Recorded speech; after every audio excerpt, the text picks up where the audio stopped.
لیکن 100 سال پہلے کی بات ہے. میں بالکل متعین طور پر کہنے کی کوشش کر رہا ہوں. صرف 100 سال پہلے دنیا کی 2 قوموں نے، ان قوموں کی ایک تھوڑی تعداد نے یہ فیصلہ کیا کہ اب ہم اپنے ایک اجتماعی نصب العین کے لیے جئیں گے. اور وہ 2 قومیں 2 تھیں، ڈنکے کی چوٹ پر کہہ رہا ہوں، یہودی قوم اور بھارت کی برہمن اور اپر کاسٹ قوم. صاف صاف کہہ رہا ہوں. یہاں 1919 میں ہندو مہاسبھا بنی ہمارے ملک میں، اور وہاں 1897 میں سوئٹزرلینڈ کے شہر باسل میں پہلی یہودی عالمی کانفرنس ہوئی.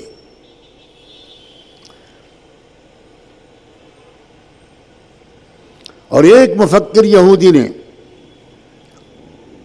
جس کا نام تھا تھیوڈر ہیرزل، اس نے یہودیوں کو جھنجھوڑا اس کانفرنس میں، اور اس نے کہا کہ تم تورات کی عبادت کو لیے بیٹھے ہو اور تم یہ سمجھ رہے ہو کہ مسیحا آئے گا اور ہمیں بیت المقدس واپس دلا دے گا.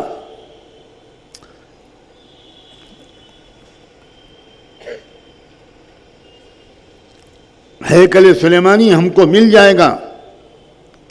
یہ تمہاری غلط فہمی ہے. جیسی کرنی ویسی بھرنی.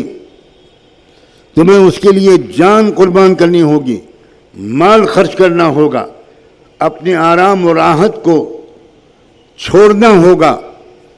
قومی اور اجتماعی مقصد کے لیے تم کو آرگنائز ہونا ہوگا، اپنے ریسورسز کو منظم کرنا ہوگا.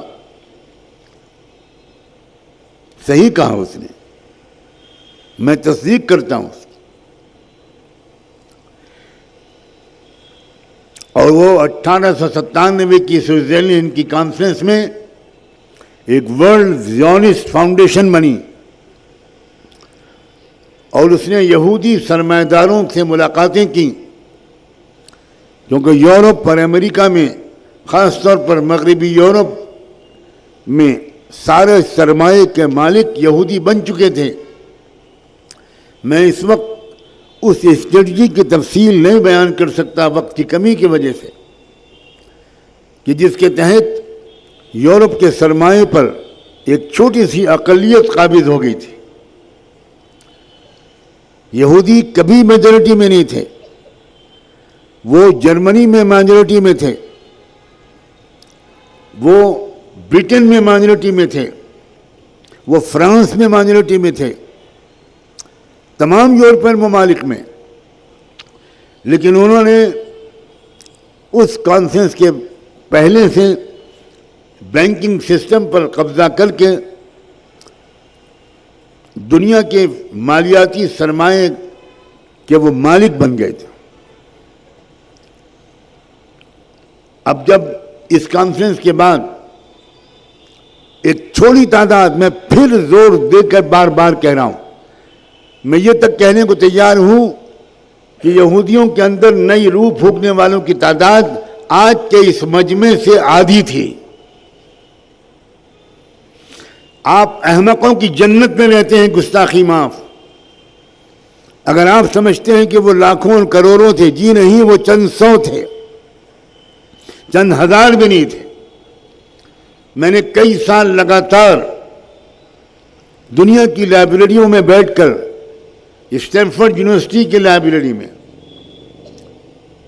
امریکہ کی 4-6 بڑی لائبریریوں میں، لندن کی برٹش لائبریری میں مہینوں یا ہفتوں بیٹھ کر اس پوری تاریخ کا مطالعہ کیا ہے. اسی لیے میں بہت یقین کے ساتھ کہہ رہا ہوں کہ وہ آپ کے اس مجمع کے آدھے سے بھی کم تھے جنہوں نے طے کیا کہ اب ہم کو اپنی بیوی کے لیے صرف نہیں جینا، اپنے بچوں کے لیے نہیں جینا، اپنی لگژریز کے لیے نہیں جینا، اپنی عیاشیوں کے لیے نہیں جینا. اب ہم کو اپنے اجتماعی مشن کے لیے جینا ہے. ہمیں کمانا بھی اسی کے لیے ہے اور خرچ بھی اسی پر زیادہ کرنا ہے.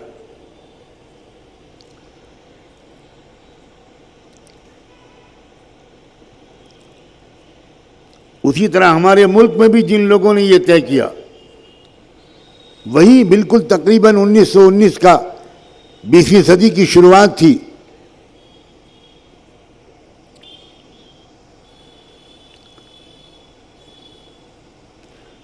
ٹھیک اسی طرح یہاں بھی کچھ لوگوں نے طے کیا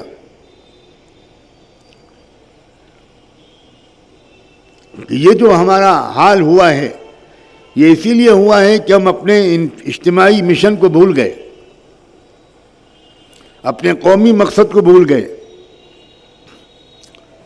اور 100 سال کے اندر اندر وہ لوگ بھی اور یہ لوگ بھی، سمجھیے میرے اشارے کو، وہ اپنی منزل کے قریب پہنچ چکے ہیں.